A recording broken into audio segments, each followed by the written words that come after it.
berlatih dirinya mengikhlaskan kolbunya, membebaskan kolbunya dari kaitan-kaitan selain Allah, 40 pagi saja, 40 hari saja, zaharat, maka akan terpancar ya Nabiul Hikmah, cahaya-cahaya hikmah dari kolbunya, tumpah ruah lewat lisannya. Ini yang kita sebut dengan khalwat, uzlah, suluk, riyadah, mujahadah. Itulah dia. Maka si kolbu melahirkan cahaya di fuad. Fuad itu membawa makna-makna yang tersimpan di dalam sir. Di dalam sir itu yang disebutkan di dalam Al-Quran, ya'lamus sirra wa akhfa. Dialah yang mengetahui sir, rahasia dan akhfa, dan yang lebih tersembunyi dari sir. Apa itu? Titipan-titipan ma'rifatullah.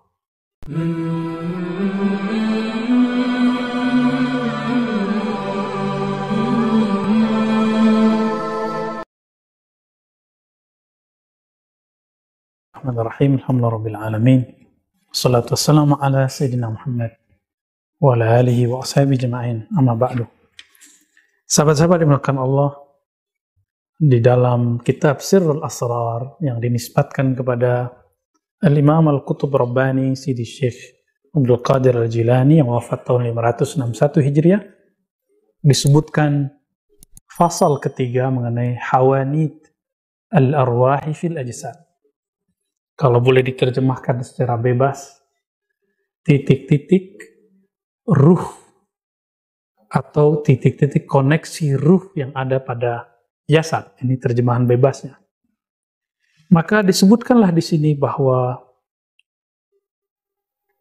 hanutur ruh ar-rawani al-qalb, bahwasanya ruh, yang mana ruh ini ditiupkan dulu oleh Allah SWT, diwakilkan oleh malaikat-malaikat Allah Ta'ala, itu berkontak, mempunyai koneksi di dalam titik dalam diri kita, namanya qalbu. Qalbu itu berarti sesuatu yang elastis, lembut, bergerak, dinamis. Jika dia sudah keras, maka dia tidak bisa menerima goncangan-goncangan. Ketika dikeraskan, dia patah. Ketika muncul pandemi, dia tidak ridho. Ketika muncul kesusahan, dia tidak sabar. Ketika senang, dia tidak bisa syukur. Dia merasa dirinya yang hebat. Maka kemudian qalbu ini di dalam Al-Quran disebutkan sebagai aslun. Dalam surat Ibrahim ayat 24, pengarang kitab ini mengatakan, kasyajaratin thayyibatin asluha sabitun wa far'uha fis sama. Kata asal di sini disebutkan sebagai ibarat dari qalbu.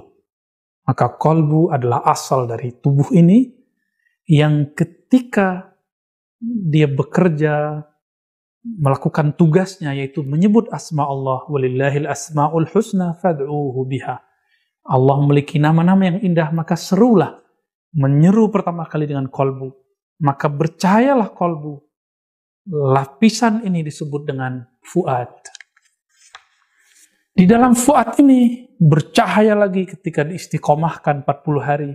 Man akhlasa lillahi ta'ala arba'ina sabahan zaharat ya nabiul hikmah min qalbihi ala lisani. Ini hadis diriwayatkan oleh Imam Ahmad, Ibnul Mubarak, Imam Tirmizi juga meriwayatkan dengan versi yang berbeda, Abu Nuaim dengan versi yang mirip. Orang yang berlatih dirinya mengikhlaskan kolbunya, membebaskan kolbunya dari kaitan-kaitan selain Allah, 40 pagi saja, 40 hari saja, zaharat, maka akan terpancar ya Nabiul Hikmah, cahaya-cahaya hikmah dari kolbunya, tumpah ruah lewat lisannya. Ini yang kita sebut dengan khalwat, uzlah, suluk, riyadah, mujahadah. Itulah dia. Maka si kolbu melahirkan cahaya di fuad. Fuad itu membawa makna-makna yang tersimpan di dalam sir. Di dalam sir itu yang disebutkan di dalam Al-Quran, ya'lamus sirra wa akhfa. Dialah yang mengetahui sir, rahasia dan akhfa, dan yang lebih tersembunyi dari sir. Apa itu? Titipan-titipan ma'rifatullah. ketika Sayyidina Musa menerima kalam dari Allah, wahai Musa, innani anallah. Itu adalah kalam yang masuk ke dalam kolbu, tapi di bagian mananya? Terus ke fuad, di bagian mananya? Terus kepada sir akhfa, di dalam itulah ada lub, di dalam itulah kemudian ada ma'rifatullah. Allah mengenalkan dirinya kepada Adam. Inilah yang berkontak langsung, berkoneksi langsung dengan ruh. Ar-ruh an-nafsani, ar-ruh al-kudusi, begitu kata para imam kita. Ruh, yang dengan ruh itulah seorang hamba bisa berkoneksi kepada Allah. Karena tubuh ini tidak bisa berkoneksi dengan Allah. Tubuh kita jisim, benda. Allah bukan benda. Kolbu ini hanya bisa mentok pada nama dan sifat Allah. Namun yang bisa berkaitan langsung dengan Allah adalah hembusannya sendiri. Itulah ar-ruh, yang disebut ar-ruh an-nafsaniyah atau ar-ruh al-kudusiyah, yang dengannya seorang hamba dicintai oleh Allah dan mencintai Allah Subhanahu wa taala. Inilah pembagian secara pembagian mendalam, lebih mendalam. Namun juga ada pembagian yang disebut 7 lataif. Itu adalah pembagian pada 7 titik manusia. Kalau di luar ajaran Islam disebut dengan cakra atau aura. Tapi ingat, ini titiknya berbeda. Ada yang disebut kolbu, ada yang disebut ruh, ada yang disebut sir, khafi, akhfa, natiqah, kullu jasad atau nafsiyah. Ini titik nafsiyah. Jika seseorang menzikirkan tempat ini, maka celah-celah syaitan untuk memasukinya akan berkurang. Namun dia belum selamat. Kenapa? Dulu iblis, Azazil, dapat menembus yang lebih dalam dari itu masuk ke dalam kolbu yang lalai. Maka dalam Al-Quran diisyaratkan dengan sir akhfa fuad. Dalam hadis-hadis disebutkan dengan istilah yang lebih mendalam lagi. Maka teman-teman, mari pelajari bagian-bagian ini, bertanya kepada ahlinya, bagaimana cara melatih bagian-bagian terhalus dari kolbu kita, dari jiwa kita, supaya si kolbu, si jiwa itu menjadi an-nafs al-mutmainnah, jiwa yang tenang, yang diundang langsung oleh Allah ke hadiratnya radiyah mardiyah. Wahai jiwa-jiwa yang tenang, irji'i ila rabbiki radiyatan mardiyah. Inilah undangan jabarutiyah, lahutiyah, undangan langsung dari Allah SWT pada jiwa yang sudah dipenuhi, terlatih menyebut namanya. Mari mengenal diri, maka ilahi akan menyambut kita. Sallallahu ala nabiyina Muhammad.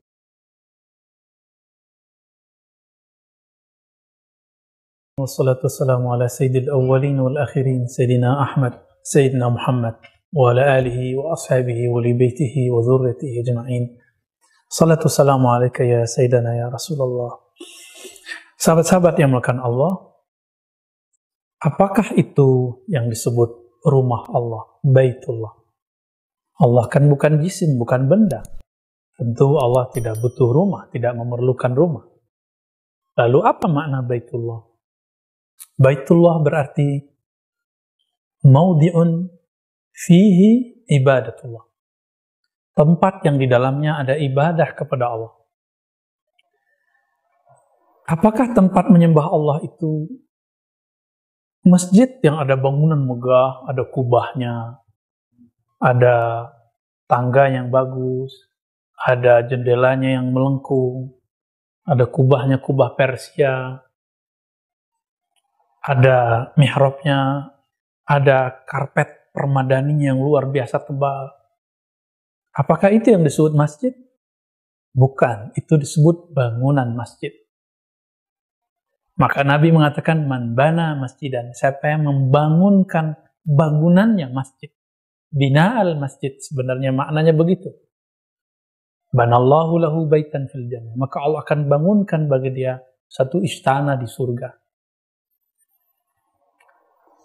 Tapi ada hadis lain yang menyebutkan, siapa yang sholat 12 rakaat sehari, Allah bangunkan bagi dia istana di surga. Dan ada hadis yang lebih dahsyat. Nawwiru buyutakum bis salati wa tilawatil Qur'an. Terangilah rumah-rumah kamu. Di sini bisa diartikan rumah Allah, masjid kah? Atau rumah fisik dengan sholat dan baca Quran. Tapi sahabat-sahabat makan Allah, jika yang disebut masjid itu adalah bangunan, bukankah bangunan yang bentuknya masjid di beberapa tempat di Persia dulu digunakan untuk menyembah api? Di Syam digunakan untuk gereja, sinagog. Berarti bukan itu. Kenapa? Karena peradaban Arab tidak mengenal bentuk ada kubah. Itu peradaban Persia. Baru ketika Islam menyebar ke Persia, baru bentuk masjid itu ada kubah yang melengkung, ada jendela yang cantik sekali. Ternyata bukan itu yang disebut hakikat masjid. Itu bangunan fisik masjid. Apabila seseorang berzikir di dalam masjid, beribadah di situ, baru disebut ini masjid. Tapi hakikat orang yang beribadah itu, dia sedang mengisi apa? Karena ada orang yang ibadah, tapi Allah katakan, fawailul lil musallin. Celaka bagi orang yang sholat. Ada kelompok sahabat yang berkhianat, tidak boleh disebut sahabat juga. Sekelompok orang yang berkhianat, lalu kemudian ingin memata-matai Nabi, memecah belah Nabi, sahabat-sahabat Nabi. Mereka membangun masjid tandingan. Masjid juga disebut kemudian masjid dirar dalam surat Taubah. Berarti bukan itu hakikat rumah Allah. Hakikat rumah Allah yang disebut di dalam surat An-Nur, fi buyutin azinallah an turfa'a, ya, di rumah-rumah Allah yang diizinkan di sana diangkat nama-nama Allah. An turfa, diangkat di dalamnya nama-nama Allah Subhanahu wa taala. Maka sahabat-sahabat makan Allah, di manakah kita menyebut nama Allah? Kembali ke dalam Al-Quran surat Taghabun ayat 8. Allah mengatakan, wazkurisma rabbika. Sebutlah nama Rabb. Kemudian kita komparasi dengan surah Al-A'raf ayat 205. Wazkur rabbaka fi nafsi. Sebutlah nama Rabbmu di dalam jiwamu. Itulah masjid besar kita. Di dalam masjid besar namanya jiwa ini, ada lagi yang lebih dalam, mihrabnya masjid kita, mihrabnya Baitullah dalam diri kita. Apa itu? Ala bidzikrillah tatmainnul qulub. Ketahuilah hanya dengan menyebut nama Allah, maka kolbu menjadi tenang. Mihrabnya jiwa manusia menjadi damai dan tenang. Disitulah kita berzikir kepada Allah. Itulah hakikat yang disebut masjid. Kalau bukan ada itu, maka suatu bangunan tidak akan dimuliakan oleh Allah. Suatu tempat yang secara bentuk, secara arsitektur, sudah bentuknya seperti masjid. Namun jika di dalamnya tidak ada ini, maka dia disebut masjid dirar. Karena dia ingin memecah belah umat. Namun masjidnya sederhana, Masjid Nabawi. Tiang-tiangnya dari batang kurma, anyaman-anyaman daunnya dijadikan sebagai atap masjid. Namun dahsyat sekali. Kolbu-kolbu para sahabat berzikir di dalamnya. Maka itulah yang bercahaya sampai sekarang. 1400 tahunan lalu. Tapi cahayanya masih bersinar sampai hari ini. Dan kita bisa merasakan masjid-masjid yang hari ini semuanya adalah turunan dari masjid-masjid di sana. Dan kolbu yang berzikir hari ini adalah kolbu-kolbu yang mendapatkan sinar dari sana. Melalui nasab-nasab keilmuan, nasab-nasab zikir. Maka sahabat-sahabat karena Allah, kenalilah mihrab di dalam diri kita, masjid di dalam jiwa kita. Barulah orang ini dikatakan khasyi'un, orang-orang yang khusyuk kepada Allah Subhanahu wa ta'ala. Wa sallallahu ala nabiyina Muhammad. Assalamualaikum warahmatullahi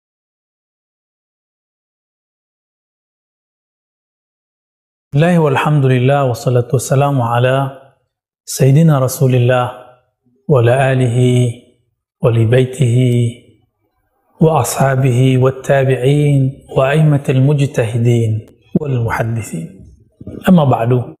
Sahabat-sahabat yang dimuliakan Allah, mungkinkah ada dalil yang sama tapi pemahaman dalilnya berbeda? Mungkinkah itu terjadi? Kita langsung saja kembali kepada Allah dan Rasul. Bukankah slogan yang biasa digunakan itu? Farudduhu ilallah, kembalikan kepada Allah dan Rasul. Kata Allah dan kata Rasul. Begitulah kata mereka. Oke, kita sekarang kembali kepada Allah dan Rasul. Bukakan di Quran, disebutkan, walau syaa Allah, seandainya Allah menginginkan, la ja'alahum ummatan wahidah. Allah akan menjadikan mereka satu umat saja. Tetapi Allah tidak menginginkan itu. Maka Nabi SAW dalam hadis Muslim ketika berdoa, ya Allah, jangan jadikan umatku saling menyalahkan, saling menghancurkan satu sama lain. Tapi tidak diaminkan oleh Sayyidina Jibril. Bahkan beliau mengatakan, may ya'ish minkum min ba'di, hadis Abu Daud, hadis yang sahih. Siapa yang hidup setelahku akan melihat perpecahan yang luar biasa. Fasayara ikhtilafan katsira. Lalu maksudnya apa hadis semua ini, dalil-dalil semua ini? Di masa Rasulullah saja, ketika beliau mengatakan kepada perwakilan para diplomat-diplomat Nabi yang dikirim untuk membuat MOU perjanjian di Bani Quraidah, kelompok Yahudi yang sangat maju menguasai perekonomian di sekitar Madinah. Apa kata Nabi? Jangan kalian sholat asar kecuali di Bani Quraidah. La yusallianna ahadukumul asara illa fi Bani Quraidah. Hadis ini Sahih Bukhari dan juga Sahih Muslim. Apa yang terjadi di tengah jalan? Mereka berdebat ketika matahari mulai terbenam. Mereka belum sampai dan belum sholat asar. Satu kelompok sahabat sholat di tengah jalan, lalu disalahkan oleh kelompok yang kedua yang mengatakan, kalian melanggar sunnah Nabi. Nabi mengatakan tidak boleh sholat kecuali di Bani Quraidah. Tapi yang pertama mengatakan, bukan itu maksud Nabi. Bergegaslah kamu berangkat sehingga kamu dapat sholat di Bani Quraidah. Bayangkan, lafaznya sama. Dan itu sahabat-sahabat mulia, afdalun nas ba'dan Nabi. Orang-orang mulia langsung setelah Nabi. Yaitu ashabun Nabi, sahabat-sahabat Rasulullah SAW. Kita ahlu sunnah sangat mencintai sahabat-sahabat Rasulullah dan selalu mengatakan radhiyallahu anhum. Semoga Allah meridhai mereka. Karena memang Allah sudah meridhai mereka. Mereka telah memberikan contoh kepada kita satu dalil dari Nabi, mereka berbeda. Akhirnya sekelompok sholat di tengah jalan, sekelompoknya terus, dan sholat asarnya ketika maghrib telah masuk. Esok hari selesai MOU dibuat dengan pemimpin Bani Quraidah. Lalu kemudian mereka balik ke kota Madinah. Sampai di kota Madinah, kelompok yang kedua merasa dirinya benar karena mengamalkan teksnya Nabi langsung. Tidak usah ikut makna yang lain, langsung teksnya Nabi. Jangan sholat asar kecuali di Bani Quraidah.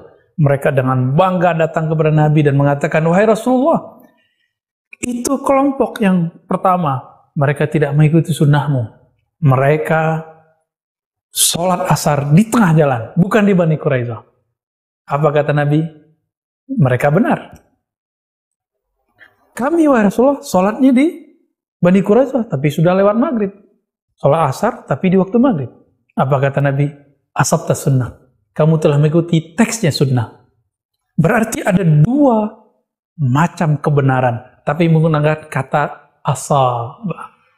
Asaba yusibu, ya, isabatan atau musibah. Musib, ya, kita boleh artikan orang yang berusaha menggapai kebenaran lalu mengenainya semampunya.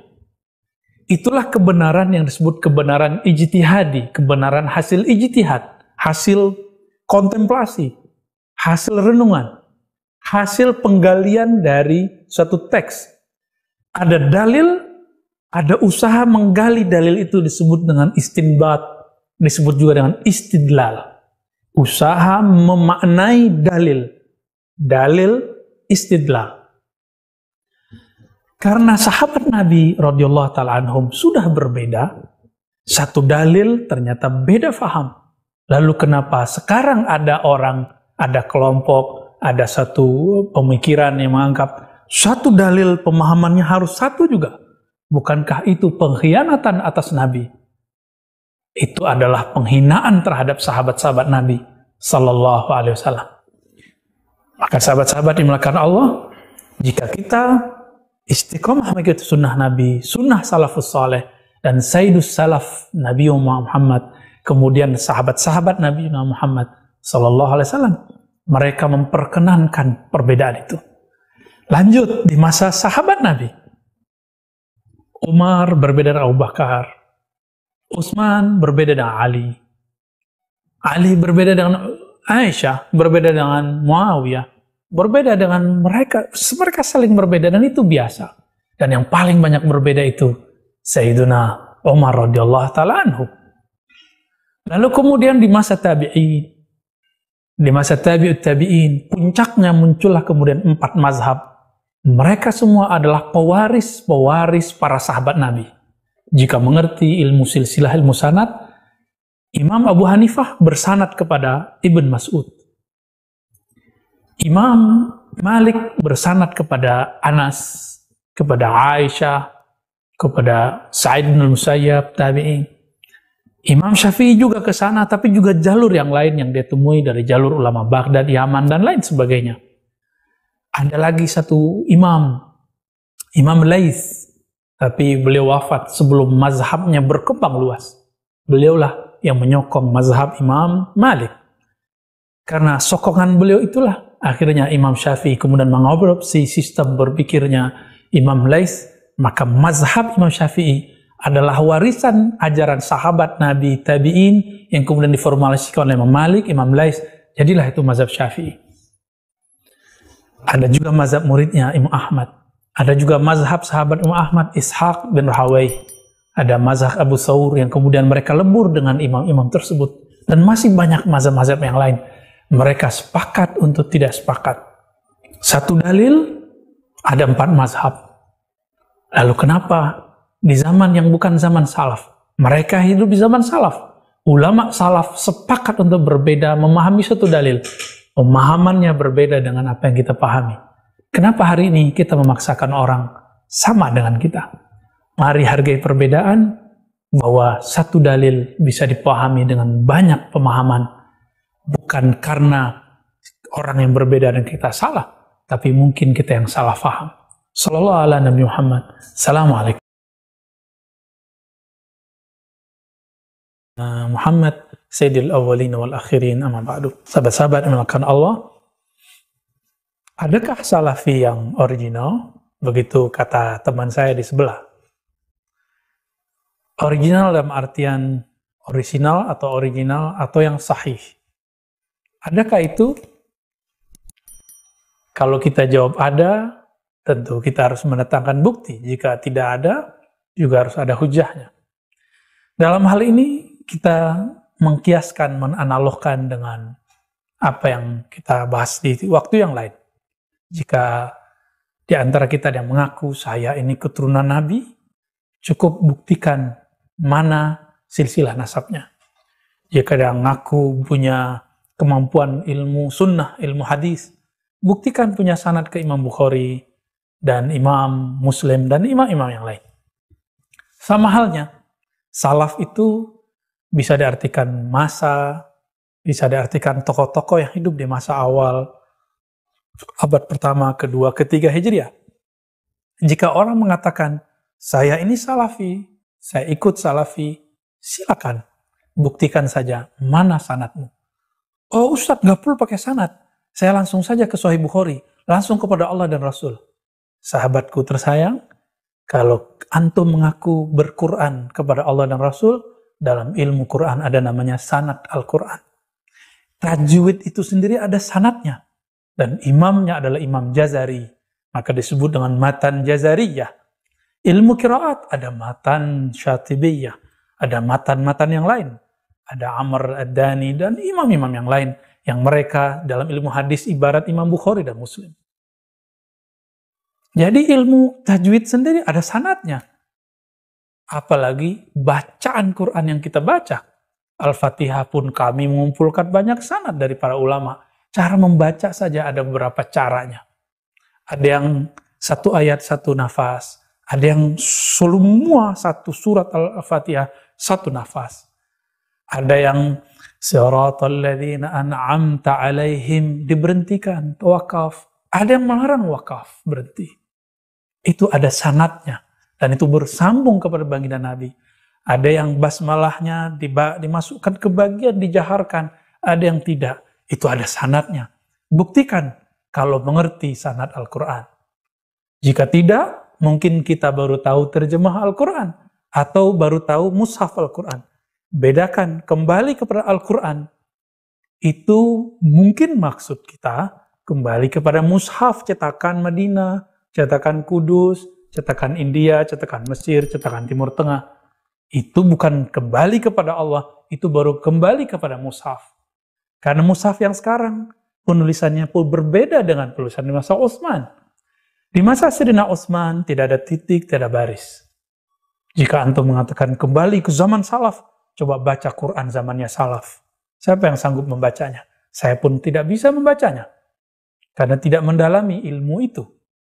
Nanti ada lagi nama ilmunya ilmu rasam. Tahu ilmu rasam? Saya pun tidak mendalaminya walaupun mengetahui keadaan dasarnya. Sahabat-sahabat maka Allah. Jadi kalau kita mengaku, langsung saja mengikuti Al-Quran. Mengikuti Al-Quran bagaimana? Qiraat yang mana? Qiraat Asim, qiraat Nafi, Qalun. Silakan pusing sendiri. Qiraat yang mana? Qiraat ada yang 7 yang mutawatir, ada yang 10, ada yang 14 yang masyhur, ada yang ahad 20-an lebih. Antum mau Quran original yang mana? Ini berbeda dengan Injil, Matius, Lukas beda ya. Ini cuma periwayatan pembacaan. Suratnya sama, ayatnya sama, tapi cara pembacaan yang berbeda. Maka disebut qiraat. Di dalam qiraat sendiri ada sanad originalnya. Jadi kalau kita ngaku, saya ini ahli Quran, mana bukti sanadnya? Saya sendiri ketika membaca Fatihah di depan ahli qiraat, itu masih dianggap ada yang salah.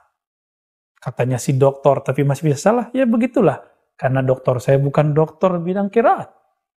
Tapi mereka memang mendapatkan sanad qiraat. Kita pun belajar kepada mereka yang ahli qiraat. Karena tidak semua orang menguasai semua ilmu. Hadis. Jika kita mengatakan, saya ikut hadis Nabi, langsung saja kepada Rasulullah. Kita tanya, kita kejar. Maksud antum mengikuti Rasulullah itu apa? Ustaz, baca langsung Sahih Bukhari. Ya salam. Imam Bukhari tidak bisa juga langsung kepada Nabi. Imam Bukhari itu supaya terhubung kepada Nabi, beliau jalan dari Bukhara ke Makkah. Bertemu murid Imam Syafi'i namanya Abdullah bin Zubair Al-Humaidi. Datang ke Baghdad ketemu Imam Ahmad. Datang ke Khurasan ketemu Imam Ishaq. Datang kemana-mana untuk terhubung. Dari Humaidi bersambung kepada Imam Syafi'i dan Sufyan. Bersambung kepada Imam Yahya Al-Ansari. Terus bersambung kepada Ibrahim Tamimi. Terus sampai kepada sahabat dan pada Nabi SAW. Jarak antara Imam Bukhari dan Nabi pun ada yang disebut sulasiyat. Imam Bukhari dan Nabi jaraknya 3 orang. Ada yang rubaiyat, ada yang khumasiyat, ada yang lebih banyak dari itu. Jadi selevel Imam Bukhari tidak berani mengatakan langsung kepada Nabi.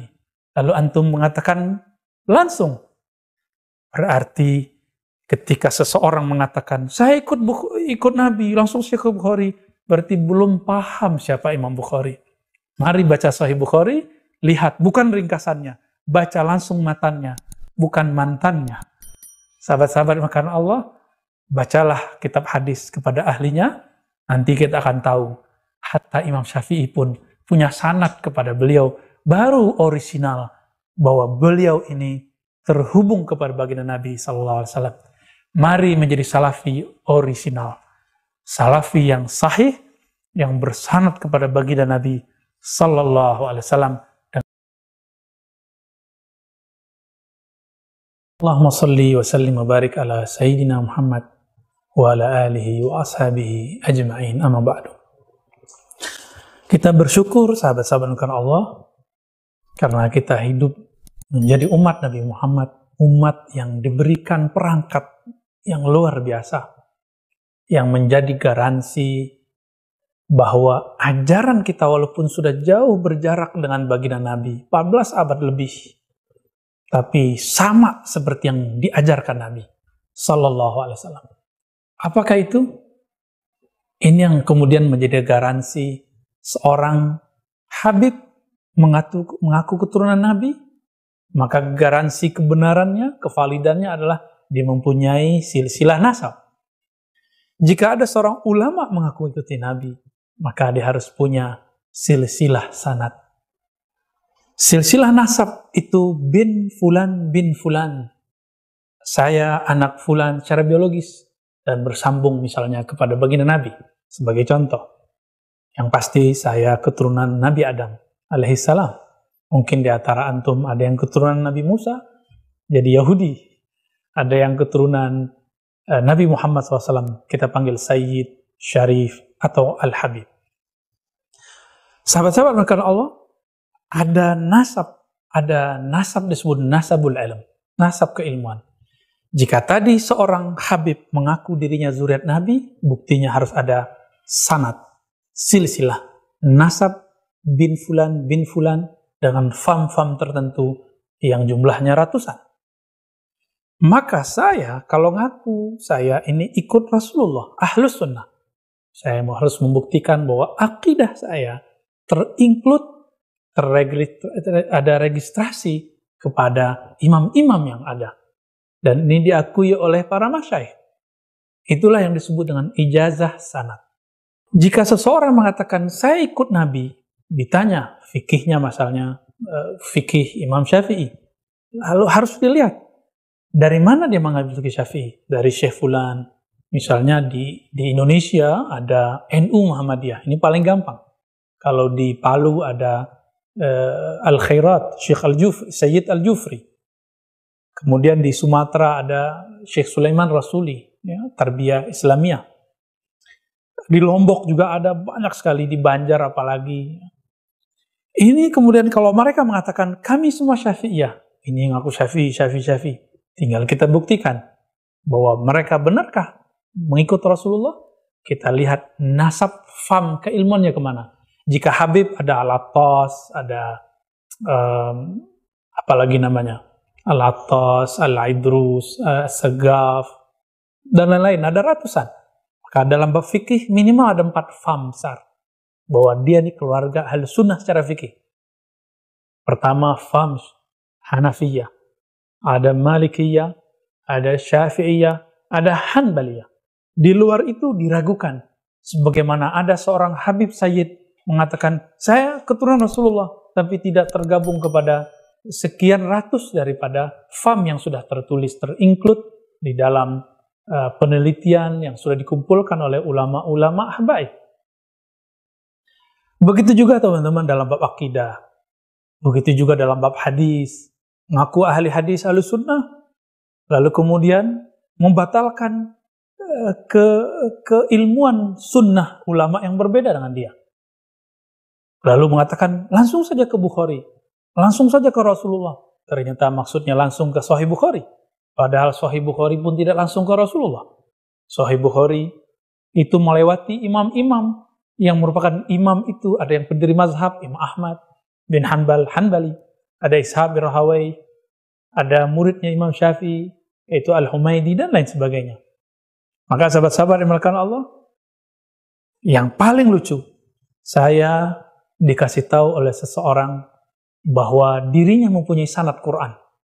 Dan dia mengatakan bahwa kalian ini tidak sahih kepada Rasulullah karena kalian Asy'ariyah, kalian bertarekat sufi, kalian orang-orang zindik, kalian bermazhab taklid, juhala.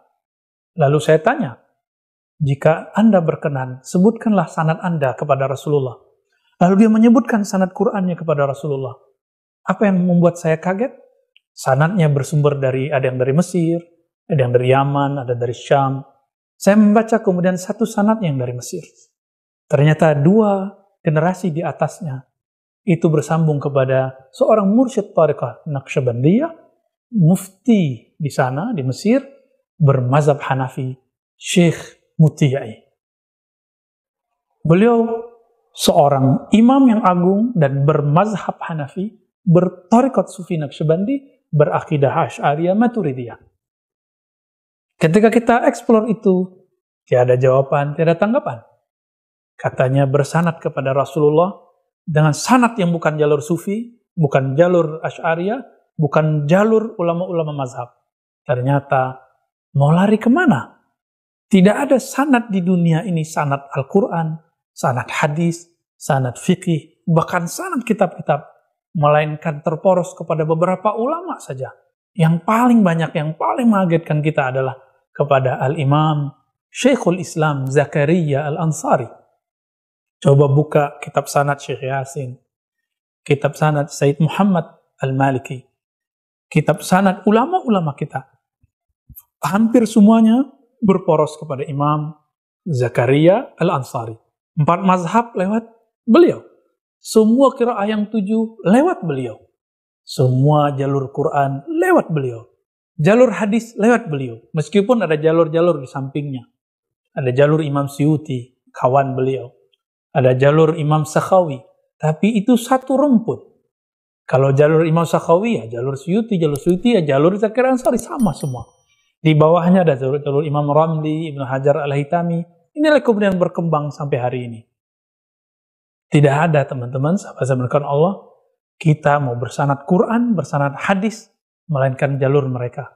Zakaria Al-Ansari juga mursyid tarekat sufi. Dan beliau menulis tahzib, ringkasan, susunan yang rapi terhadap risalah Kusyairiyah. Dan tarekat-tarekat sufi juga diajarkan oleh beliau, ditalkinkan oleh beliau. Lalu mau lari kemana? Semua sanad, semua silsilah keilmuan Ahlus Sunnah berasal dari Asy'ariyah, Sufiyah, bermazhab yang 4. Mari kita jujur, mari kita kembali kepada jalur mereka, Ahlul Isnad wal Ijazah. Wa sallallahu ala Nabi Muhammad.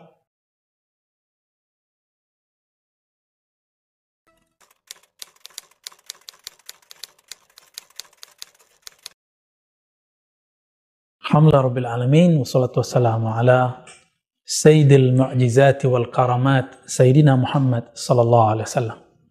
Sahabat-sahabat dimakan Allah, ada orang mengira menjadi wali itu sakti.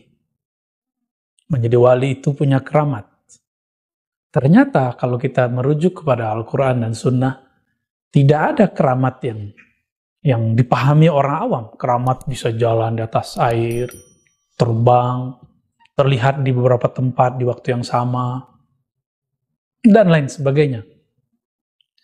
Yang ada apa? Di dalam Al-Quran dikatakan menjadi kekasih Allah. Ala inna awliya Allah la khawfun alaihim wa lahum yahzanun. Ketahuilah bahwasannya wali-wali Allah, kekasih Allah, itu kesaktian mereka bukan dengan bisa membelah laut, bukan dengan tembus berpindah tempat dalam sesaat, bukan. Tetapi mereka yang mencapai ketenangan batin yang luar biasa, tiada batasnya. Sehingga tiada khauf, tidak ada rasa takut, tidak ada rasa kesedihan yang larut. Inilah mereka para aulia hakiki. Apa yang mereka cari? Mereka hanya mencari cara mengenal Allah. Inilah yang disebutkan di ayat berikutnya. Mereka beriman dan mereka bertakwa kepada Allah. Sahabat-sahabat dimakan Allah, oleh karena itu, mencari keramat ini boleh diartikan dua. Jika yang disebut keramat dalam bab ilmu akidah adalah khariqun lil adah, kejadian-kejadian luar biasa yang kita terjemahkan kesaktian, sakti mandraguna, kebal, terbang, dan lain-lainnya, maka kita masih kalah dibandingkan hewan melakukan itu. Syaitan apalagi. Malaikat tentu lebih lagi. Jika yang dimaksud karomah itu bisa terbang, burung setiap hari terbang, apakah dia wali? Jika yang dimaksud tenggelam tidak mati-mati, ikan dari awal lahirnya sampai matinya, itu berakhir di air. Bahkan mungkin berakhir di perut kita. Dan ikan tidak disebut wali. Apalagi, jika disebut wali itu orang keramat sakti dibacok tidak hancur, ternyata kita kalau mau menghancurkan besi, logam, tidak hancur-hancur, kecuali dibakar. Maka sahabat-sahabat karena Allah, jika itu yang dimaksud karamat, maka itu bukanlah karamat yang dimaksud dalam bab kewalian. Itu karamah versi ahlul kalam. Karamah yang dimaksud ahlul haqiqah, orang-orang yang mengenal Allah, inilah yang diisyaratkan oleh Al-Imam Ibn Athaillah Sekandari, bahwa kesempurnaan itu bukan bil karamat, bukan dengan karamah, tapi bil istiqamah. Oleh karena itu, Ibn Taimiyah yang juga mengkritisi Sufi, tapi kemudian mengikuti pandangan Sufi, pandangan Ibn Athaillah, karena dia pernah berdiskusi dengan Ibn Taimiyah, sepakat membagi karamah itu menjadi dua. Ada al-karamah an-naqisah, keramat yang kurang sempurna, yaitu kejadian kesaktian. Ada karamah yang kamilah, yaitu al-istiqamah. Innal ladzina qalu rabbuna Allah summa istaqamu fala khaufun alaihim wala hum yahzanun.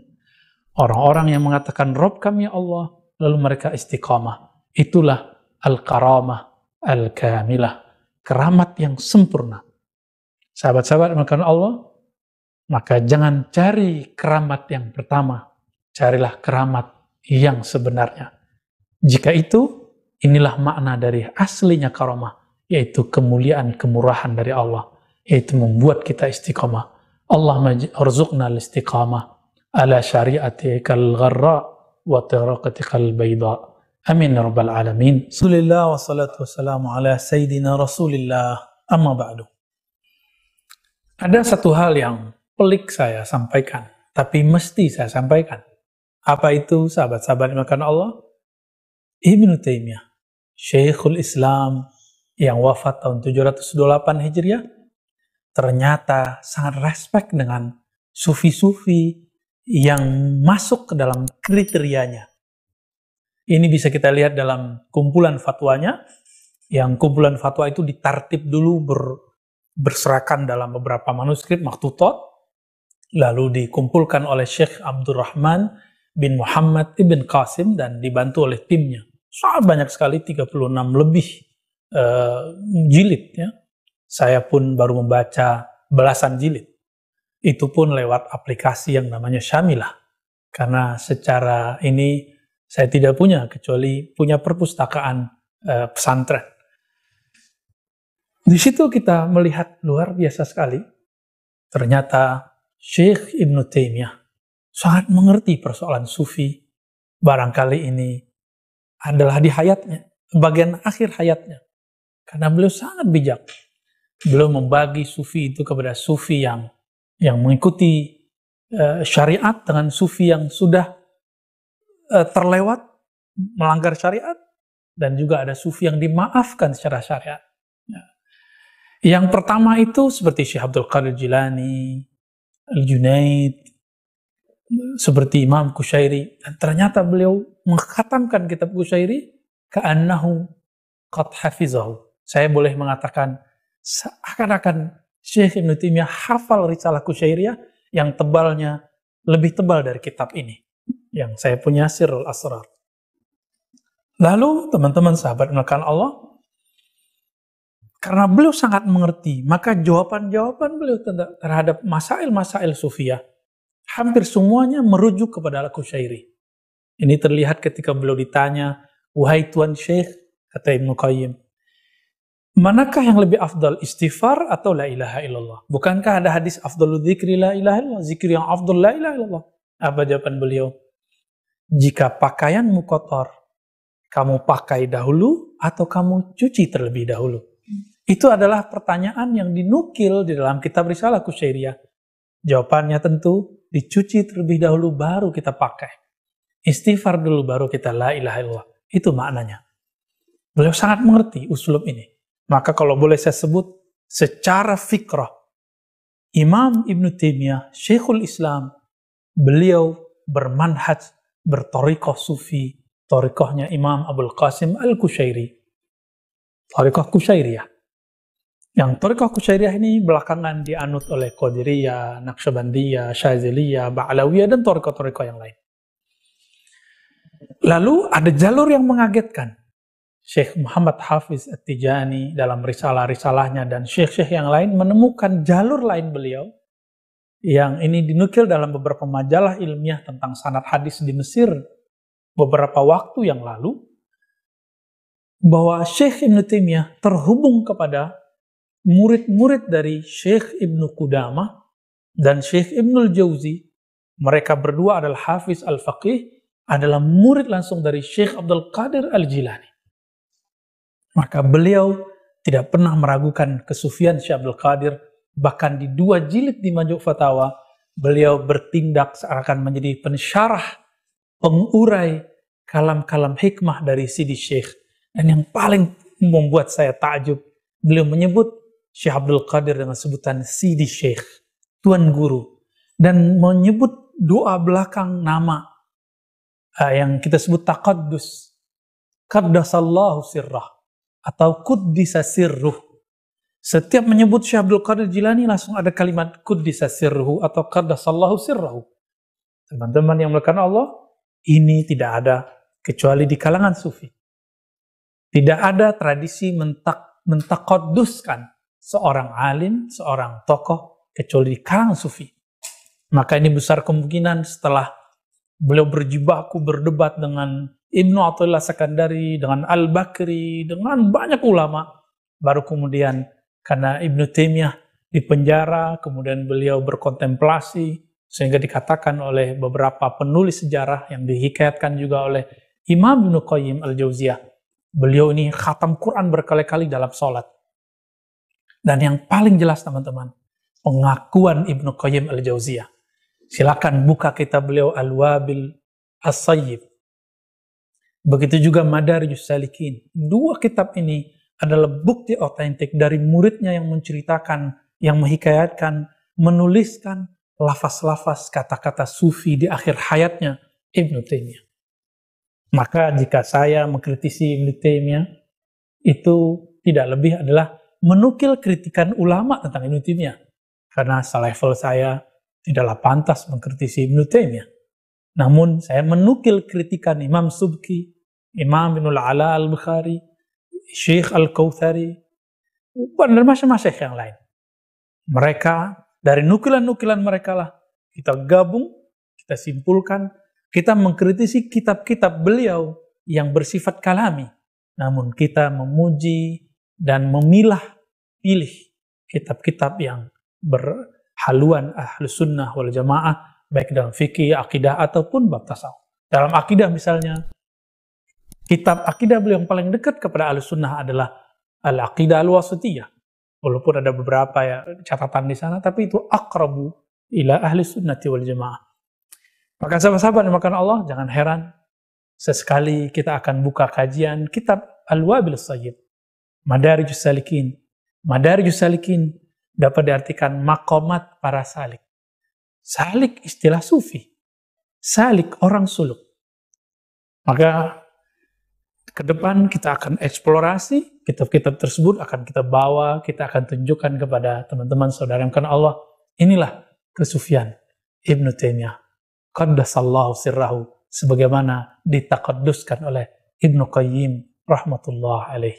Assalamualaikum warahmatullahi wabarakatuh. Sahabat-sahabat yang dimuliakan Allah, ada sejarah kelam dalam sejarah perjalanan perkembangan literatur keislaman. Bahkan literatur semua bab-bab keilmuan yang kemudian memakan korban, pengkafiran, pembunuhan, penghakiman, memakan nyawa. Apa itu yang disebut dalam tradisi ahli riwayat, ahli hadis dengan tadsisul kutub. Tadsisul kutub penyisipan atau penghilangan beberapa bagian di dalam kitab. Dulu Abu Husain Al-Mansur yang kita kenal dengan Al-Hallaj qaddasallahu sirrahu, beliau dipancung, dilepaskan, ditarik kepalanya dengan badannya berpisah dan tangannya semuanya terpisah karena ada satu kitabnya tentang haji dipalsukan oleh para penyalin, karena di zaman itu tidak ada ISBN. Dulu hanya ada penyalin khattat, ahli kaligrafi. Dulu orang-orang yang pintar kaligrafi sama dengan mesin cetak buku, ahli imla. Karena Al-Hallaj ini disenangi oleh para ring-ring satu di kesultanan kerajaan di Baghdad, khilafah saat itu, maka beliau banyak yang iri kepadanya. Maka benarlah kata Imam Ghazali, ma min ni'matin illa wa fihi hasidun yahsud. Ya, kullu ni'mat mahsud. Semua kullu ni'matin mahsuda. Semua nikmat itu pasti ada yang hasad. Maka jangan ceritakan nikmat yang kita dapat kepada sembarang orang. Jangan posting nikmat yang kita dapatkan baik secara fisik ataupun secara rohani, pengalaman spiritual. Berbahaya. Al-Imam Hallaj, saya menyebut imam karena kita mengkaji ternyata beliau korban daripada pemalsuan kitab-kitab tersebut. Beliau dituduh mengatakan cukuplah haji di kamar saja. Ketika diadili, sang hakim bertanya, "Wahai Abul Husain Mansur, benarkah ini kitabmu?" Beliau melihat, "Oh iya, wahai Tuan Hakim, itu kitab saya, itu karya saya." Tapi itu bukan salinan beliau. Ini disalin oleh tangan-tangan hasid, orang-orang yang iri dengki kepada beliau. Hakim tanpa panjang pertanyaan, tidak tabayun lagi, langsung ketuk palu, Anda zindik, Anda harus dieksekusi. Dan semua pengikut. Walhasil beliau dan semua pengikutnya dimasukkan ke penjara, lalu beliau berusaha menyelamatkan murid-muridnya, tersisalah beliau sendiri. Dan akhirnya Imam Al-Hallaj menjadi korban pemalsuan kitab. Ternyata di antara peneliti barat menyadari hal yang sama. Meskipun ada imam kita, Imam Zahabi mengikuti Ibnu Taimiyah, mengatakan beliau ini sesat, tapi Zahabi pun kayaknya ragu. Dalam Syiar A'lamin Nubala, terkadang beliau menyerang Hallaj, terkadang beliau berlepas diri, hanya Allah yang tahu. Kita lihat Imam Zahabi ingin hati-hati, terkadang beliau terbawa emosi. Sahabat-sahabat yang melakukan Allah, lalu ini terjadi kembali di zaman Al-Imam Ibn Arabi. Memang para sufi ini karena husnuzonnya tinggi, mereka menjadi korban dari pemalsuan kitab-kitab. Maka kitabnya pun dipalsukan. Disitulah tertulis, akulah Allah, anallah, ana anta anta ana. Padahal di dalam Futuhat Makkiyah, Al-Futuhat Makkiyah belum mengatakan Ar-Rabbu Rabbu wal Abdu Abdu. Allah itu Allah, hamba itu hamba. Man qala bil hulul fadinhu ma'lul, yang mengatakan hulul persatuan Tuhan dengan hamba, maka agamanya cacat. Siapa yang mengatakan ittihad, maka dia mulhid. Dia telah menentang Allah Subhanahu wa taala. Itulah perkataan yang tertulis dalam Al-Futuhat Al-Makkiyah. Akhirnya ini terjadi lagi di masa-masa berikutnya. Masa Imamuna Al-Arif Billah Al-Kutub Al-Kabir Abdul Wahab Asy-Sya'rani. Beliau juga mengalami hal yang sama. Maka dalam beberapa kitab, di semua pengantar beliau menulis, hati-hati jika ada di beberapa karyaku yang menyalahi Alkitab dan Sunnah, tentunya versi ulama yang bersanad. Maka beliau mengatakan, fa'ana bari'un min dzalik. Aku berlepas dari itu. Di zaman modern ini, teman-teman sahabat melakukan Allah, pemalsuan ini tambah canggih. Ini diceritakan sendiri oleh Al-Muhaddis Al-Kabir yang masih hidup, Syekh Ahmad Ma'bad Al-Misri. Beliau guru dari Syekh Usamah Said Al-Azhari, guru dari kawan-kawan kita yang bersekolah di negeri para nabi, Mesir. Harsahallah. Syekh Ahmad Ma'bad pernah mengajar di negeri Saudi, dan beliau pernah nulis buku. Ketika dicetak ternyata berbeda dengan apa yang beliau tulis. Meskipun tidak semua, tapi sangatlah urgen. Lalu kita juga bisa melihat dari cetakan tafsir Al-Mufassir Al-Imam As-Sawi. Beliau dengan terang-terangan mengatakan di tafsirnya, Khawarijul Asr adalah Al-Wahabiyah. Khawarij zaman now, zaman ini adalah kelompok Wahabi. Tafsir ini, bagian kalam ini pun dihilangkan dalam beberapa cetakan. Tentu orang-orang, sahabat-sahabat kita yang jeli matanya melihat, mereka bisa membandingkan dua teks. Ternyata di cetakan terbaru, yang cetakannya dipublish oleh mereka yang mempunyai nafsu, memalsukan kitab itu dan menutup mata hatinya dari kebenaran yang sebenarnya. berani memalsukan teks-teks para ulama. Padahal itu tafsirnya Al-Quran. Lalu bagaimana dengan kitab yang lain? Bahkan beberapa karya Ibnu Taimiyah tidak dipublish, padahal awalnya dipublish. Seperti Maju' Fatwanya Syekh Ibnu Taimiyah. Beliau di beberapa jilid 10, ya. Beliau menulis tentang suluk dan juga tentang tasawuf. Di sana beliau mencoba bertoleransi kepada sahabatnya Hallaj namanya Asyibli mengenai manunggaling kaula Gusti. Tetapi sayang sekali, ya, di beberapa redaksi ada yang tidak mempercayainya, dan akhirnya itulah yang terjadi. Maka sahabat-sahabat yang makan Allah ternyata tambah canggih pula lah pemalsuan kitab-kitab zaman ini yang dulu disebut dengan tadsisul kutub. Maka kita berlindung kepada Allah daripada pemalsuan ini. Hati-hati dengan pemalsuan kitab. Assalamualaikum warahmatullahi wabarakatuh. Amma ba'du, sahabat-sahabat dimulakan Allah. Ada pertanyaan yang menurut saya menggelikan tapi benar, ya. Apakah atau manakah sanad Al-Imam Al-Mahdi? Ya, Al-Imam Al-Mahdi itu gelar. Imam itu gelar, Al-Mahdi itu gelar. Al-Mahdi orang yang di-guidance, yang dibimbing langsung oleh Allah. Dia tidak bergerak dengan ro'yunya, dengan intelektualitas semata. Dia bergerak dengan kolbunya, dengan ruhnya. Karena ruhnya, kolbunya langsung dibimbing oleh Allah Subhanahu wa ta'ala. Dibimbing dari kecilnya, sedari kecilnya dibersihkan kolbunya. Sebagaimana Rasulullah dibersihkan pada umur 5 atau 7 tahun.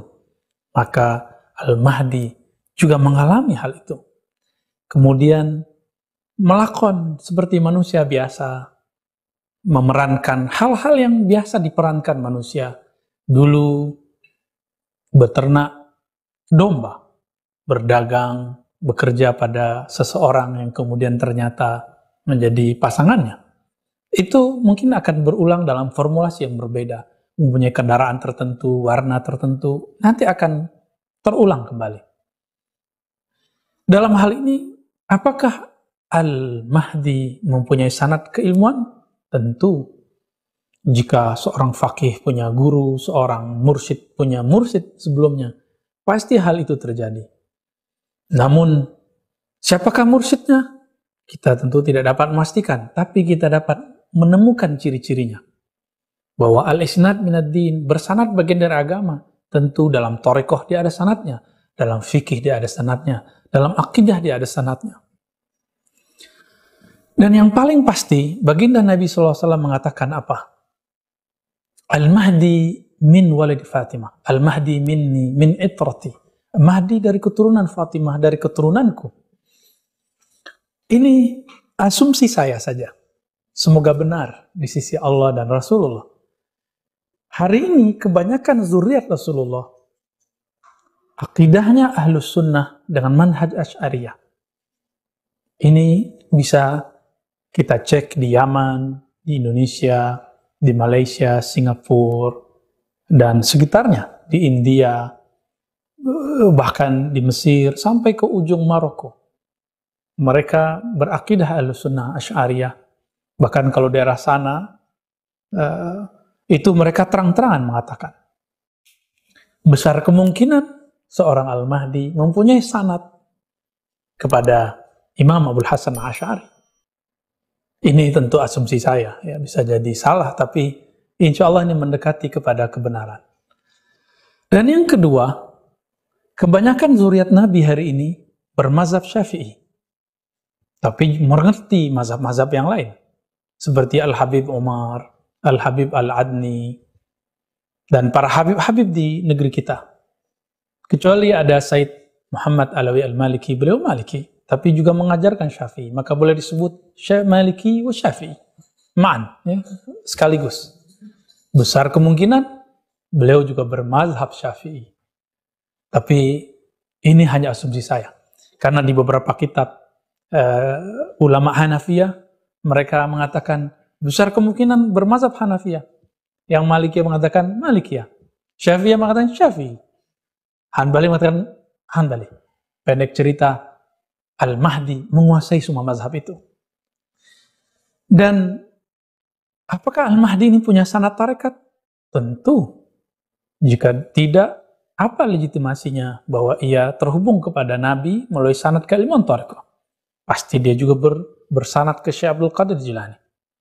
Namun, dalam riwayat Imam Tirmizi, riwayat Imam Bukhari, dan imam-imam yang lain, bahwa bersanad itu ada dua sebenarnya. Bersanad secara fisik, ya, bertemu dengan seorang guru. Namun ada sanad secara rohani, yang dikatakan oleh Nabi, man ra'ani fil manam faqad ra'ani. Yang bermimpi bertemu aku di alam mithali, di alam malakut, di alam jabarut, bukan alam carut marut, seperti tidurnya kita. Pasti dia, benarlah ia bertemu denganku. Dan dalam hadis Imam Tirmizi dikatakan, ar-ru'ya juz'un minan nubuwah, bahwa mimpi yang baik itu adalah sepotong sebagian dari kenabian. Maka pasti seorang Al-Mahdi mempunyai mimpi-mimpi yang terhubung kepada baginda Rasulullah SAW. Tapi tidak cukup. Pasti ia sayarani yakzatan. Dia bermimpi bertemu Rasulullah SAW secara fisik. Namun sahabat-sahabat karena Allah, ingat tidak semua zuriat Nabi yang sering bermimpi ketemu Rasulullah itu Al-Mahdi. Apalagi diaku-aku sebagai Al-Mahdi.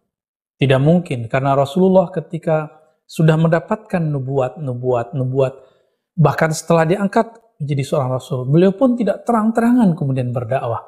Bertahap dulu. Kenapa? Karena kafir Quraisy mengancamnya.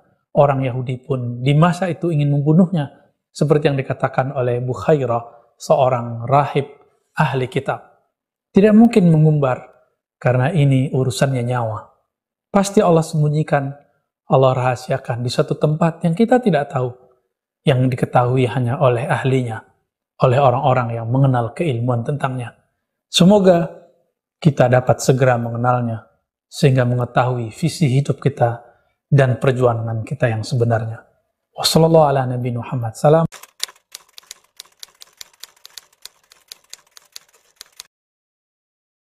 Bismillahirrahmanirrahim. Alhamdulillah wassalatu wassalamu ala sayyidina Rasulillah ma ba'du. Sahabat-sahabat karena Allah, ada pertanyaan mengenai di manakah tempat yang aman ketika fitnah Dajjal muncul. Katanya ada dua. Di manakah itu? Jika kita merujuk kepada hadis Sahih Bukhari, ada satu bab yaitu la yadkhulul Dajjal al-Madinah. Bahwasannya Dajjal alias DJ tidak akan memasuki Madinah. Ada satu hadis yang diriwayatkan oleh Sayyidina Anas radhiyallahu taala anhu bahwa Nabi sallallahu alaihi wasallam bersabda, "Laisa min baladin illa sayata'uhu Dajjal."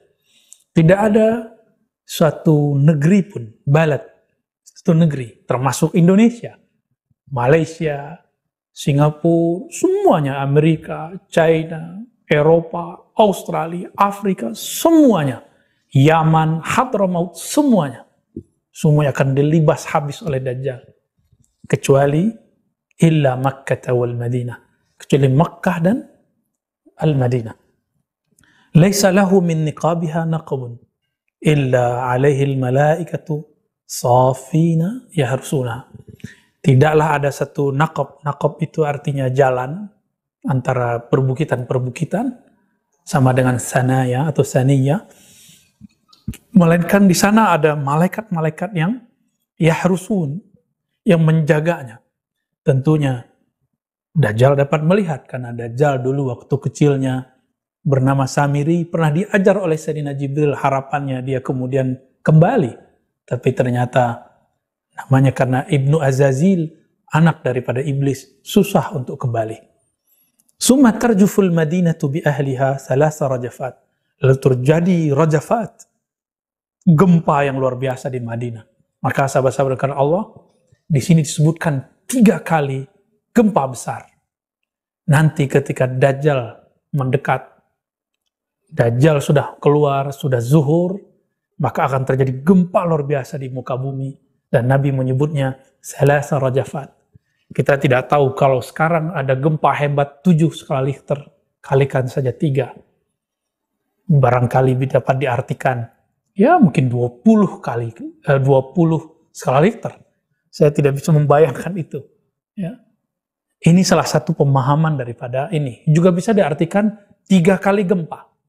Namun saya tertarik lebih sepakat mengartikan 3 kali lipat. Karena dengan begitu Mekah Madinah nanti akan menjadi rata, kecuali hanya Masjid Nabawi dan juga Baitullah. Fayukhrijullah kulla kafirin munafik. Dengan gempa yang dahsyat tersebut, Allah akan mengeluarkan orang-orang kafir dan munafik dari Mekah dan Madinah. Artinya, sekarang sampai nanti terjadi gempa itu, Mekah Madinah, di dalamnya ada munafik, ada kafir, ada orang-orang yang zahirnya manusia, batinnya syaitan. Hatta itu di tanah haram, hatta itu tanah suci, syaitan tetap setan. Ya, walaupun dia bertubuh manusia. Sahabat-sahabat yang melakukan Allah, 2 tempat ini, Makkah dan Madinah. Bagaimana mungkin kita menyelamatkan diri ke sana? Sedangkan di zaman itu, pesawat sudah tidak bergerak. Mobil juga tidak jalan. Alat komunikasi juga tidak aktif. Terjadi krisis di semua lini. Lalu bagaimana kita mau berangkat ke sana? Bagaimana cara kita menyelamatkan diri untuk Mekah dan Madinah? Maka inilah pertanyaan besarnya. Lalu, apa jawaban kita semua? Sahabat-sahabat yang mengasihi Allah, jawabannya tentu tidak dengan latihan fisik. Siapa yang sanggup ke sana dengan berlarian? Kita lari 1 kilo, 10 kilo, 20 kilo, sudah ngos-ngosan. Atau kita berenang, latihan renang, mau berenang ke Samudra India, mungkin baru beberapa kilo sudah mati, sudah tenggelam. Apa yang harus kita lakukan? Kita nabung emas. Emas saat itu tidak dipakai. Nabung makanan. Makanan saat itu akan habis. Kita bercocok tanam. Nanti Dajjal akan menyulap bumi menjadi kering, ceklik di mana-mana.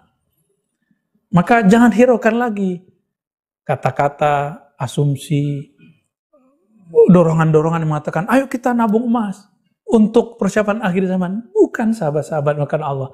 Dajjal itu bergelar di depannya Al-Masih. Dialah juru selamat palsu. Dia yang memalingkan orang dari tauhid. Seorang mukmin ketika ketemu Dajjal merasa dirinya mukmin, padahal dia sudah kafir.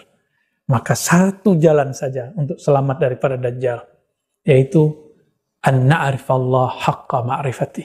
Kita mengenal Allah dengan peta ma'rifat yang benar-benar menghantarkan kita kepada Allah Subhanahu wa ta'ala. Oleh karena itu, mulai saat ini, mari memburu, mengkaji ilmu ini, mempelajari dari ahli-ahlinya, mengenal orang-orangnya, sehingga kita dihantarkan kepada lawannya Dajjal, yaitu tentaranya Al-Mahdi, imamnya Al-Mahdi. Meskipun Allah sedang menyembunyikannya sekarang, jika kita meminta kepada Allah, Allah akan pertemukan. Karena Allah mengatakan dalam hadis Qudsi, hadis Imam Bukhari, siapa yang mendatangiku dengan berjalan, aku akan mendatanginya dengan cara berlari-lari, harwalatan. Mari cari kebenaran, memburu hidayah dari Allah, mintalah kepadanya. Allah selamatkan kita, jadikan kolbu kita layak untuk menempati Makkah dan Madinah. Sallallahu ala Nabi Muhammad. Assalamualaikum. Wa ja'alana minal ummah al-Muhammadiyah. Allahumma salli wa sallim mubarak ala sayyidil fuqaha, sayyidil alimin wal ulama, sayyidina Muhammad sallallahu alaihi wasallam. Amma ba'du, faqad qala sallallahu alaihi wasallam, man yuridillahu bihi khairan yufaqihu fid din.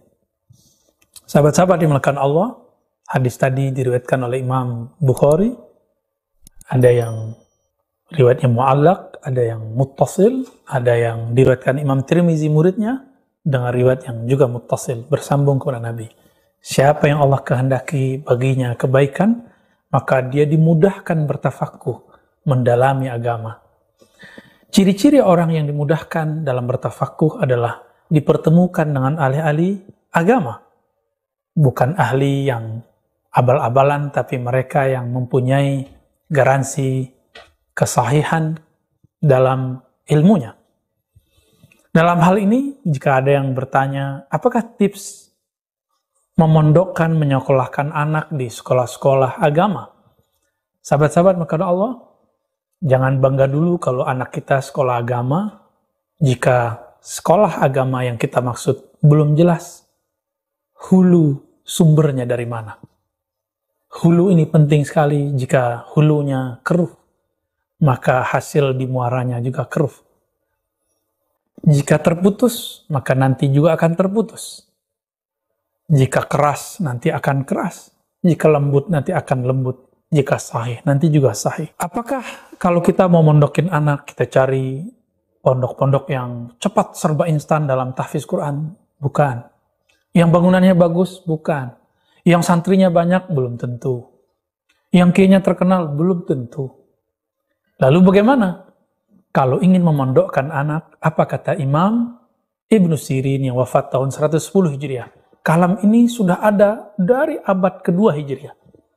Apa kata beliau? Inna hadzal ilm dinun fanzuru amman ta'khuzuna dinakum. Ilmu agama ini, ilmu hadis, ilmu fiqih, ilmu akidah, ilmu Quran, ini adalah agama. Ini hakikat beragama.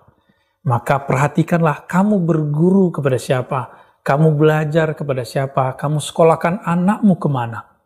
Lalu Ibnu Mubarak yang wafat tahun 181 Hijriah, beliau mengatakan al-isnad minad din. Bersanad, berguru, bermadrasah, masuk pesantren, itu bagian dari agama. Kalau bukanlah karena sanad-sanad keilmuan tadi, laqala man syaa ma syaa. Sembarang orang tidak pernah kuliah keagamaan, nggak pernah nyantri, nggak pernah diizinkan gurunya untuk mengajar, berfatwa, dia akan berfatwa sendiri. Berfatwa sesuka-sukanya, mensyirikkan yang tidak syirik, mengkufurkan yang tidak kufur, menyalahkan yang tidak salah. Cuma karena berbeda dengan dia, dianggap salah dan dianggap menyimpang. Maka tips jika ingin memondokkan anak, yang pertama, kenali sahibul ma'had, pendiri dan guru-guru yang ada di ma'had pesantren tersebut. Apakah dia terhubung kepada ulama-ulama ahlus sunnah yang bermanhaj yang sahih, yang kita sudah bahas di waktu yang lalu. Akidahnya Ahlussunnah Asy'ariyah Maturidiyah, bermazhab Syafi'i atau mazhab yang 4, lalu berthariqah sufi minimal. Jika Quran, pastikan bahwa sanadnya benar-benar bersumber dari Rasulullah. Di Indonesia sebenarnya, khususnya Pulau Jawa, itu ada Pangandaran, ada Krapia dari Syekh Al-Hafiz Munawwir Qaddasallahu sirrah, kemudian bercabang ke Kudus. Di sana biasa anak kecil hafiz Quran. Di sana biasa anak kecil hafal ayat dengan sangat lancar sekali. Di sana biasa orang-orang duduk di pojok-pojok masjid, di pondok-pondok rumah, di halaman, membaca Al-Quran tanpa perlu melihat mushaf. Dan sanad mereka bersambung kepada Rasulullah SAW. Sanad mereka diambil dari Makkah, ulama Makkah bersambung ke Mesir, Syam, terus kembali lagi ke Hijaz dan lanjut kepada baginda Nabi SAW. Jadi pertama, perhatikan sahibul ma'had. Sahibul ma'hadnya bersanad atau tidak. Dan yang berikut adalah pesantrennya menerapkan prinsip tafakuh fid din. Tafakuh, teman-teman, sahabat-sahabat Allah, terutama yang ingin menyekolahkan anaknya supaya anaknya menjadi faqih fid din, mengerti dalam beragama. Tafakuh adalah usaha yang bukan instan. Ketika di dalam Al-Quran surat Taubah dikatakan, hendaklah ada sekelompok dari kalian nafar, ya, yang mereka juga disebut dengan ta'ifah, liyatafaqahu fid din, agar mereka bertafakuh. Ini merupakan talabul fiqh, berusaha menjalani proses pemahaman pendalaman agama. Maka ciri-ciri pesantren pondok yang sahih adalah mengajarkan kesabaran kepada santri-santrinya agar memahami persoalan keagamaan secara bertahap. Tafakuh fid din artinya memahami secara bertahap. Mereka inilah yang disebut dalam riwayat Imam Bukhari bahwa Sayyidina Ibnu Abbas menafsirkan ayat wa kunu rabbaniyin, hendaklah kamu menjadi rabbaniyin, yaitu orang-orang yang belajarnya satu persatu, tahap per tahap. Tidak ada namanya ilmu instan 3 bulan hafiz Quran, silakan buat, tapi ajarkan kepada mereka proses yang lebih dahsyat. Bukanlah cepat menghafal yang didahulukan, tapi hafalan yang kuat yang kita perlukan. Bukanlah hafal kitab Alfiyah yang kita banggakan, tapi mengerti penerapan dari gramatikal bahasa Arab, itulah yang kita tuju. Apa untungnya hafal Al-Quran tapi tidak mengerti apa isinya? Apa untungnya kita hafal Alfiyah tapi salah-salah membacanya? Nanti inilah yang dikatakan dalam surah Al-Jumu'ah. Orang-orang yang menghafal, tahu secara tekstual, tapi mereka tidak mengerti apa yang mereka bawa. Disebut seperti himar yahmilu asfara, yang memikul lembaran-lembaran.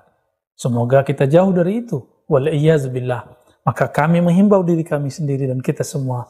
Mari belajar dengan sabar, menghafal dengan sabar, lalu tafakkuh, mendalami apa yang dibaca. Ini yang dikatakan oleh Sayyidina Abdullah bin Umar, kami kalau dulu menghafal Quran, tidak buru-buru, khamsan, 5 ayat, kami tafakkuh dulu, baru kemudian sudah mantap, lalu lanjut lagi 5 ayat.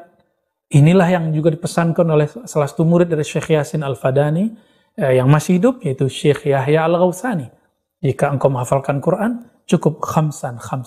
Gak usah terburu-buru, jangan bernafsu dalam menghafal Quran, dalam memahami bab-bab keagamaan. Karena agama ini untuk merapikan nafsu, untuk mentartibkan nafsu. Jangan jadikan agama kita sebagai objek yang kita juga bernafsu kepadanya. Mari sabar, mari bersanad, mari memilih pondok yang sesuai dengan tafaqquh fid din. Sallallahu ala Nabi Muhammad. Assalamualaikum warahmatullahi wabarakatuh. Alhamdulillah rabbil alamin. Wassalatu wassalamu ala sayyidil awwalin wal akhirin wa ala alihi wa ashabihi wa li baitihi wa dzurriyyatihi ajma'in.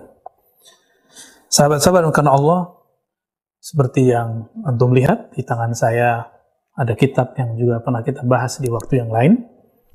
Kitab tentang biografi daripada Grand Sheikh Abdullah Al-Faiz Ad-Daghestani An-Naqsyabandi, yang disusun oleh muridnya Syekh Ahmad Ali dengan bimbingan Syekh Adnan.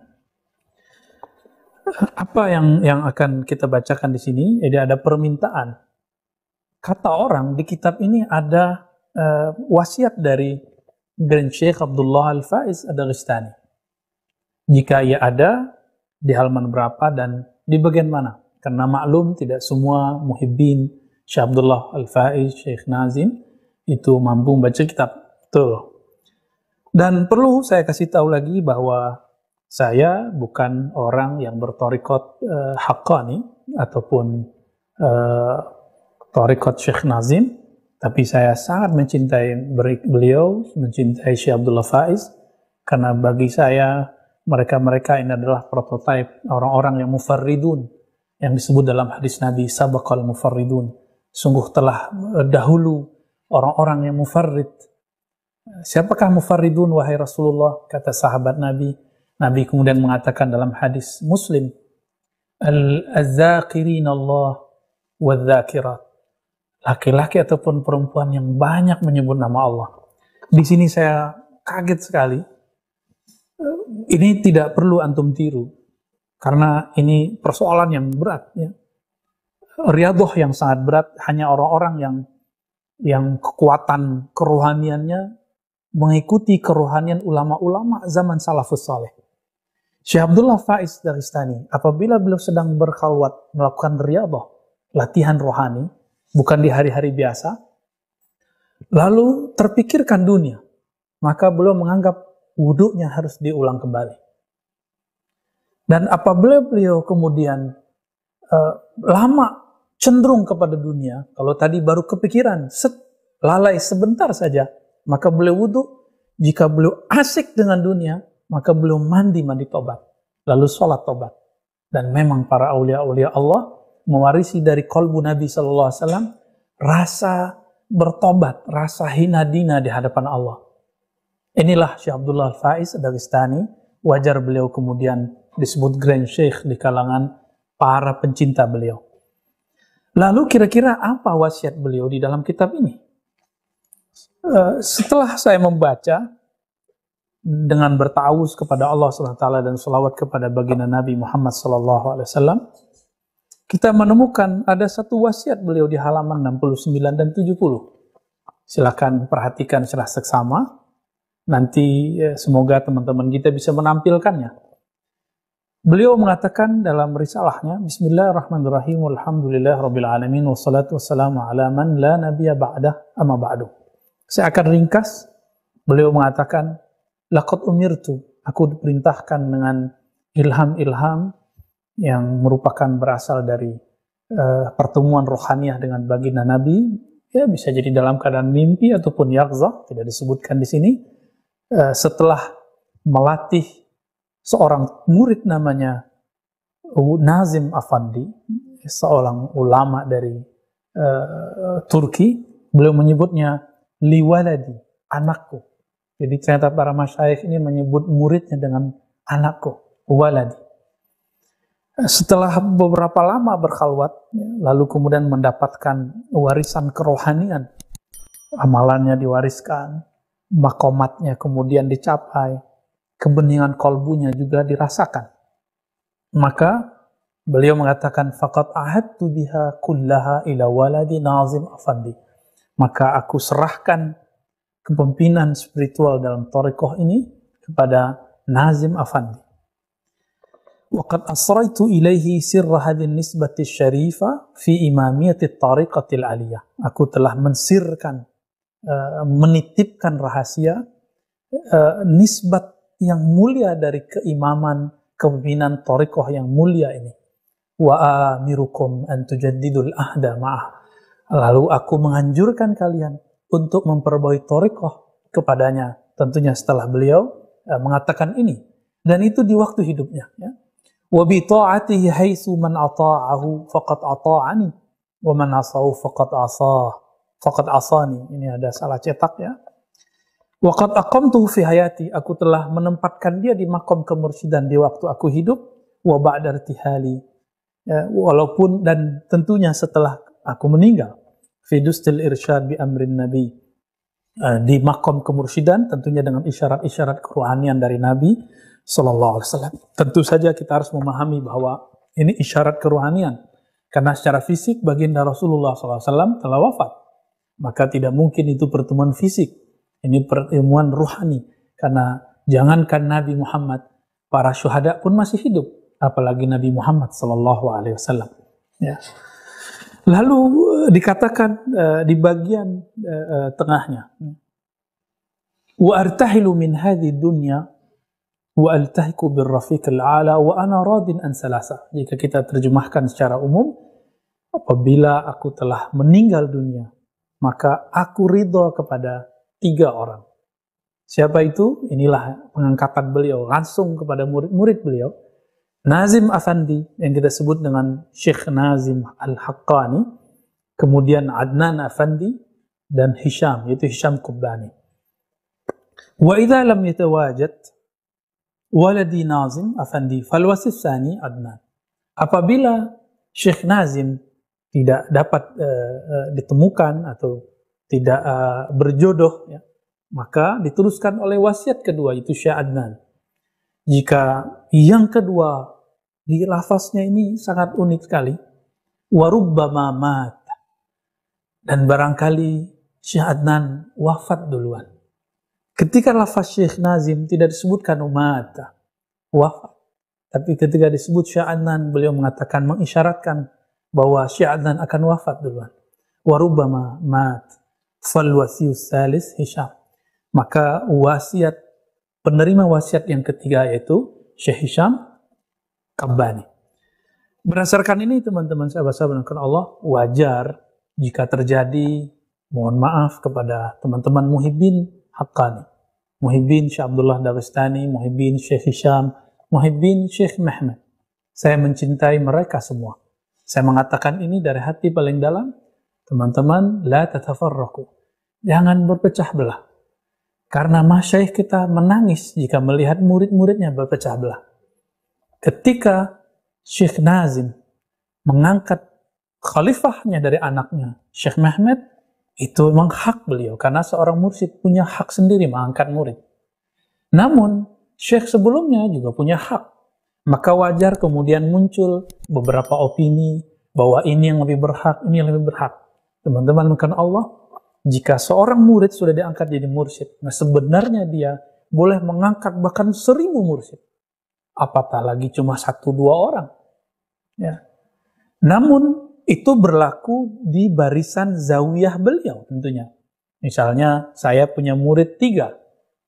Lalu, yang nomor pertama punya anak. Lalu, anaknya dia angkat atau dia punya murid. Lalu dia angkat murid jadi ada 1000 murid. Dan itu sah.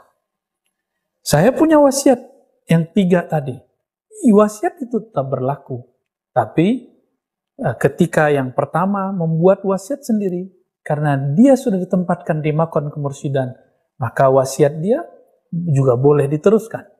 Sebagaimana yang awal juga tadi juga boleh diteruskan. Maka sahabat-sahabat yang karena Allah, apa yang ada sekarang itu, ini dinamika dalam thariqat, dan itu biasa. Dari masa ke masa, dinamika itu hal yang biasa. Cobalah lihat di zawiyah mana saja, di thariqat mana saja, di pesantren tarekat mana saja. Itu hal biasa terjadi. Yang tidak biasa itu adalah kita menganggapnya tidak biasa. Maka secara hati tidak boleh berpecah belah, meskipun kita berbeda thariqah, berbeda nasab, berbeda nisbah.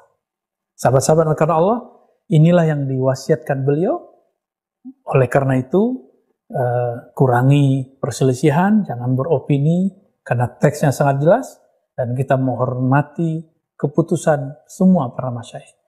Sahabat-sahabat karena Allah, ada pertanyaan mengenai apa sih yang dimaksud dengan hadis Al-Quran hafal tapi tidak sampai tembus kepada kerongkongan atau tenggorokan. Apa yang dimaksud dengan hadis ini? Sebelum kita memahami hadisnya, kita takhrij dulu hadisnya. Di manakah kita menemukan hadis ini? Ternyata hadis ini dapat kita temukan dalam Sahih Bukhari, Sahih Muslim, dan kitab-kitab hadis yang lain. Cukuplah dengan Bukhari dan Muslim. Dalam Sahih Bukhari diriwayatkan bahwa ketika Sayyidina Ali mengirim Zuhaibah, potongan-potongan emas dari Yaman, beliau bertugas ke Yaman.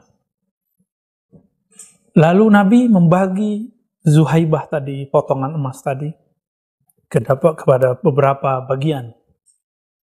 Lalu setelah dibagi, ada satu orang yang disebut dalam riwayat yang lain, namanya Zul Khuwaisirah. Orang ini tidak puas dengan pembagian Nabi SAW, lalu datang kepada Nabi Muhammad dan mengatakan, perhatikan lafaznya, Ya Rasulullah, ittaqillah. Wahai Rasulullah, takutlah kepada Allah. Kira-kira ini kalimat siapa ya?